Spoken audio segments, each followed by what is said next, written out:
vedare tinokuchingamidzai zvekare kune chimwe chirongwa pano pazim Facebook Secrets and Confessions. Tadzoka zvekare nemamwe mamessages. Rekedzai tibva tapinda mumamessages edu atadzoka takakubatirai. Message yedu yekutanga yakamira sekudai so hanzi makadi zvenyu mukoma ndinokumbirawo kuti muge muchindiposterawo nyaya yangu makavigawo chitupa changu. So inini mukoma, I have my own story that I want to share with you. Inini I am like 28 years old. So mukoma, ndakarambanawo nemurume wangu. Pandakarambana nemurume wangu, this was in the year 2017. Izvi ndo zvakakonzeresa kuti ndinge ndichizosvika pakurambana nemurume wangu. This was after I had caught him cheating with my best friend. Shamwari yangu here ndakarwadziwa mukoma because vanhu ava vari vaviri ndainge ndichitova trust nemwoyo wangu wose. Ndaitiko kana ndikasangana nemaproblems andinenge ndasangana nawo, then I would tell my best friend. Saka dambudziko rainge riri mumba rainge riri dambudziko rekuti inini ndaipota ndichinzwa musana sezvo sikarudzi yemurume yainge yakanyanyisa kukura. Ndainge ndisingatozivi kutoti friend yangu iyewo ainge atoriwo panzara in her own relationship. Saka ndakati ndichimudza zvose izvi, iye ainge ava kutochiva murume wangu. When I found out, I was really heartbroken, and I then decided kuti zvainge zvakanaka ndezvipi ndezvekuti ndinge ndichingoita angu move out, vanhu ava ndisaita hondo navo. Saka even right now my friend uyu anotogara nemurume wangu and vakazotozvara vose mwana. Mukoma, ndakabva ndarwadziwa zvisingaiti mushure mekunge ndazonzwa kuti ainge atova nepamuviri pe-ex-husband yangu. From there on, I taught myself kuti zviri nani kuti ndinge ndichingoita munhu we-social media, as in kujoina ma-hookup groups kunana Facebook, kujoina ma-hookup groups uye zvekare pama-WhatsApp. So when I started staying alone, ndo pandakatongosarudza kuti inini handichade kuita zvekudata like varume vandinenge ndichiziva personally. Ndikabva ndati always online, doing my stuff online, ndinosangana nevarume online, and kana ndichienda kuma-sleep over ndinofanira ndinofambira munhu wandinenge ndangosangana naye pa-online because ndinenge ndisingazodi zvemazi-stresses. So I did this mukoma, I can say from 2018 because from the beginning of 2017 imba yangu payakaparara, I told myself kuti I just wanted to rest and I did not want to date anyone. Saka muna 2018 ndo pandakabva ndazotanga manje kudanana. I started dating this other guy uyo wandainge ndakasangana naye on Facebook. So as for this guy, I would go to his place kana kuti iye aibva azouya kudeni kwangu for a sleep over. I really thought kuti inini naye like painge patova neka relationship there, but this guy ndakabva ndatoona kutoti nayewo ainge akatodhakwa brain because ainge ari munhu ainge asingaguti kudanana nevanhukadzi, ainge aine vakadzi vakawanda vaainge achidanana navo, zvekare ainge asiri very serious about me. Saka ndainge ndisingakwanisa kunzwisisa kuti munhu uyu anondida here because dzimwe nguva aikwanisa kutoita nguva asingatauri newe paWhatsApp uchingotumidzira mamessages after messages. Apa aizongoti kana akapindura aingokuanswer only one message over ati zi zvake. Saka ndainge ndava confused as kuti munhu uyu anondida here kana kuti haandide. We then ended up breaking up, and when I broke up with him ndainge ndava kusaziva kuti zvinondodii because ndainge ndatombonyorawo murudo mukoma. So to replace him,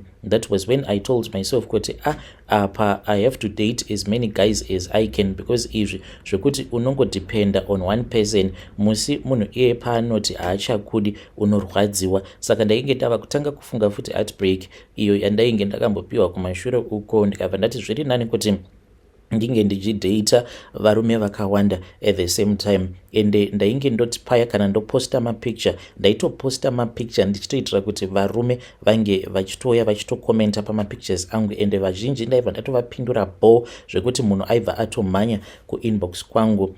Mukoma, I thought kuti it was far much better to date guys avo vandainge ndichisangana navo paFacebook vakawanda kudaro, so that I won't be heartbroken. Mukoma nashe, I don't know kuti if it was a mistake kana kuti chii chakaitika, but ndakazongokaruka ndava kutodanana this other guy.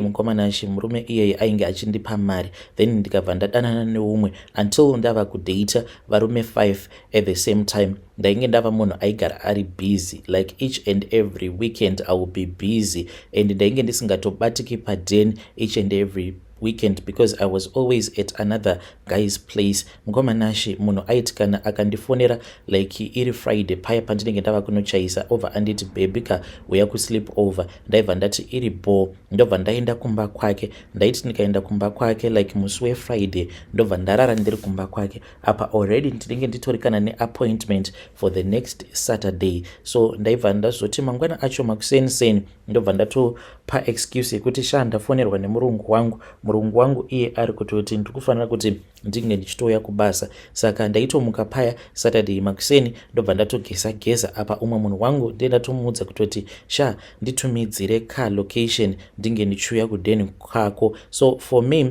it was just me enjoying, no strings attached, and ndaitomeka sure kutoti vanhu vose vandinenge ndichidanana navo hatiite zviya zvekuti kana ndasvika paground obva watanga kuti ndoda kumboona foni yako. Aiwaka, ndaizviudza kuti foni yangu ifoni yangu, yako foni ifoni yako, ndichiitira kuti ndisazobatirwa messages ka. So mukomanashi, I then started dating this other guy who showed me the other side. Mufunge zvenyu, inini ndainge ndichitozviudza kutoti varoi hakuna. Kana ndaiti ndikanzwa zvichinzi kune vamwe vanhu vakatoromba, ndaitoseka ndichitoti hakuna zvinhu zvakadaro, because kana kudai kwainge kuine vanhu vakaromba tose tinotambura tingadai takaromba ka. Saka ndaingotongoti majokes. But mukomanashi, when I met this guy, uyu ndiye akazondirakidza the other side. Zvandaiwanzokuita ndizvozvo zvekuti kana munhu akanditumidzira mari ndaibva ndatoenda kumba kwake, then ndobva ndazotongomurosva paya, and ndaizoti kana atondiperekedza ndichingonoti mukombi, then ndaibva ndazotokumbira kuburuka kana kuri kunzi kombi iyoyo inenge isingaende uko kunenge kuine umwe muchinda wandinenge ndichida kuti ndinge ndichienda kunorara kumba kwake, then ndobva ndatokwira mune imwe kombi ndobva ndatoenda kuya mukoma the whole weekend ndichingopiwa mari. Like I was busy, like really busy. Umwe musikana wandainge ndava kugara naye aigara achingondibvunza kuti naiwe zvivindi zvako izvi hautyi here kuti nerimwe zuva uchazochekwa magadziko ako iwawawo aunofayira nawo, because hey, the way yacho yauri kungofamba uchingopakurira munhu wose kukazosangana nemasatanist, why are you like this? Are you not afraid? But inini manje I was not afraid, because ndainge ndava nechi I don't care attitude, plus mukomanashi ndainge ndava kuita mari.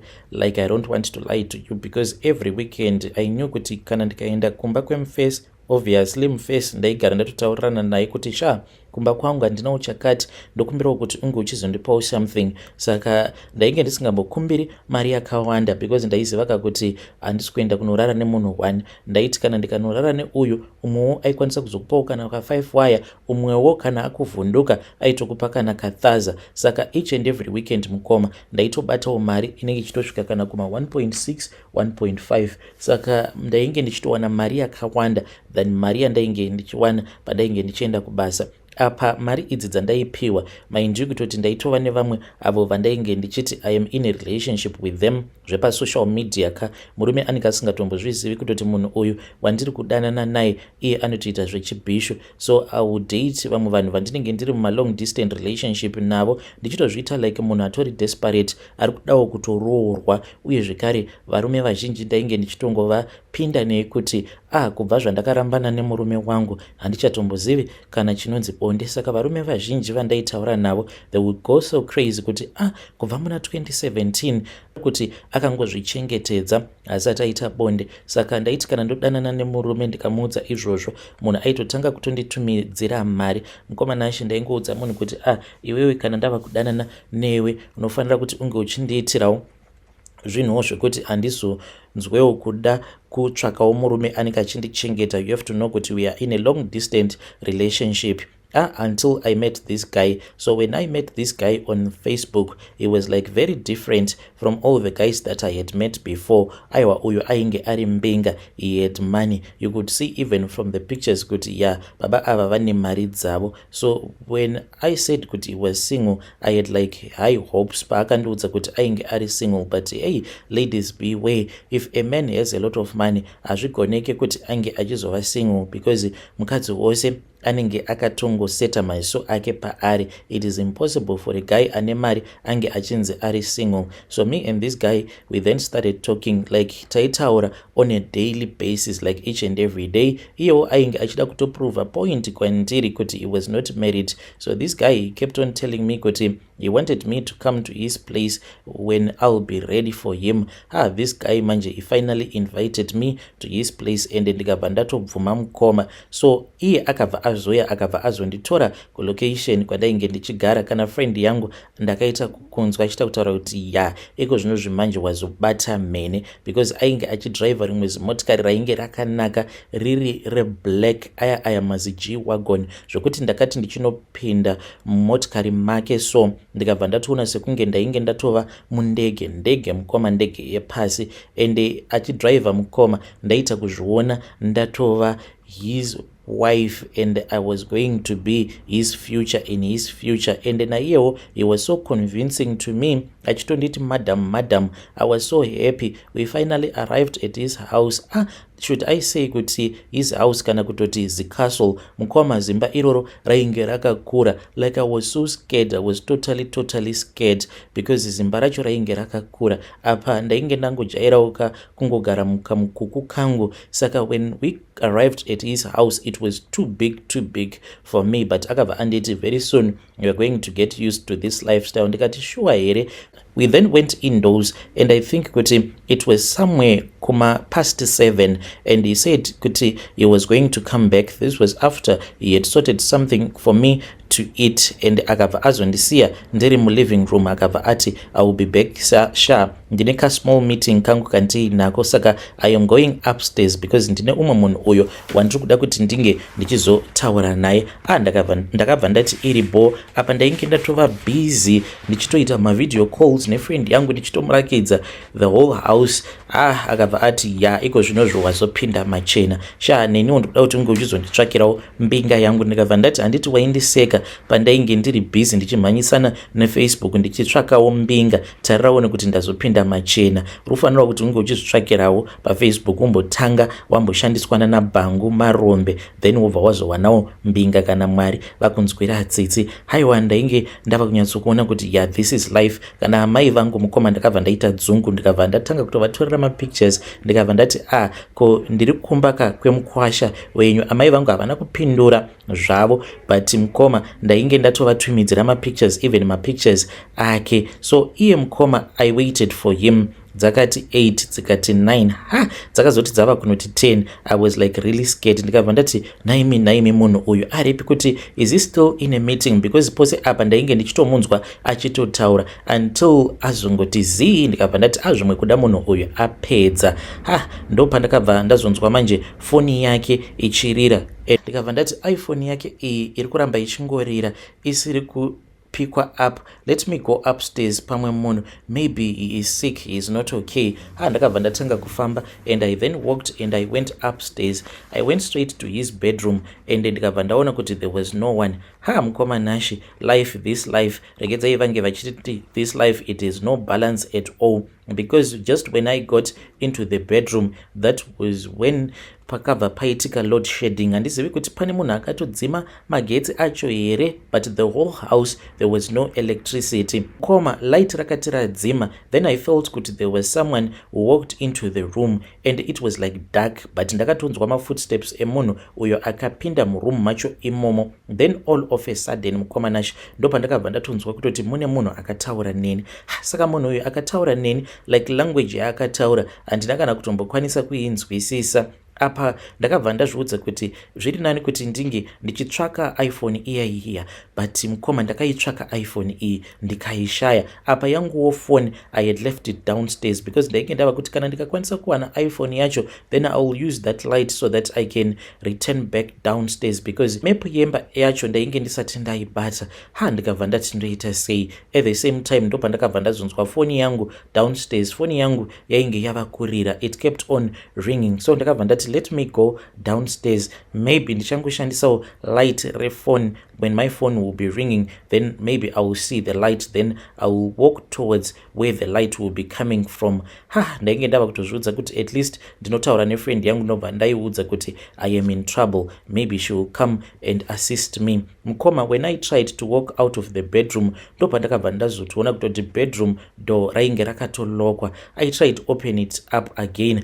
Ndikatoona kutoti door iri rainge rakiwa. Ndikati ko door iri rakiwa nani, because door iri pandapinda mubedroom I did not even close it, and ndainge ndisina kumborinzwa richivharwa uye zvekare richikiwa. Then I started asking kuti mune munhu here ari muno mubedroom, is there anyone else in here with me? That was when I heard a voice that was talking behind my back, but munhu uyu ainge achitaura chimwe chirudzi chandainge ndisingatombonzwisisi. Ndakabva ndatanga kuchema manje ndakamira padoo apa ndainge ndichizama kuti ndinge ndichivhura dhoo riya. Ndabva ndazonzwa kuti pane umwe munhu uyu akauya ndokubva azondibata ruoko rwangu nehasha. Munhu uyu akati andibata ruoko rwangu zvine hasha, akabva azondidhonza, akabva azonondiradzika pambedha. Even though mainge muri murima, but ndakabva ndazotanga kuona chimhuka chacho ichocho. Chakandityisa pachimhuka ichi ndechekuti ndaingoona maoko maviri nesikarudzi, but mutumbi wacho chimhuka ichi ndainge ndisingachioni, but ndaitonzwa kutoti chimhuka chacho chainge chakatonditsimbirira too bad. Chikabva chazotanga kuita bonde neni. Iye mukoma ndakararwa kubva ipapo I think kuma past 10 until kuma 3 am ndisina kana zororo. Noti zvezvo zvekuti kana uchirarwa munhu anomboti kana arasa mbeu paya then omva ambozorora, chaingoti chichirasa mbeu chichitosimudzira mukoma chichingoramba chichingondiita chete. Ndakazongokaruka ndabatwa nehope manje apa ndainge ndaneta ndichinzwa kuti ndarukutika. Ndopandakabva ndazongopepuka, but chakaita kuti ndinge ndichizomuka ndainzwa kuti ndiri kurohwa nechando uye I was freezing. Ndakatomuka ndichitodedera. To my surprise, it was around 5 am. I found myself, I was in the car park pane imwe mall. Then umwe musecurity akabva atondiona, akabva auya apo pandainge ndigere, akabva anditi nhaiwe ko wapinda sei munomu, because magedhi hatisati tavhura. Ndakabva ndamuudza nyaya iyi yandakuudzai mukoma, but he never believed me. Akatofungidzira kutoti ndainge nditori hure joki zvaro. But anyway mukoma ndiye akazotondibatsira kuti ndinge ndichizoita bold request. Ikabva yazouya, ikabva yazonditora, ikabva yazoenda neni kulocation. Kana friend yangu pandakamuudza nyaya iyi, iye akatoramba kundibelieve. To my surprise mukoma, when I looked in my handbag ndakabva ndaona kuti mainge muine mari. Mukoma, ndakabva ndaona kuti muhandbag mangu mainge muine 70,000 rands. Mari iyi ndakazoenda nayo kumusha, ndo yandakashandisa kuzotenga stand mutown. Vedare ndo message iyo yandakatumidzirwa ichibva kuna vanzvadzi vedu.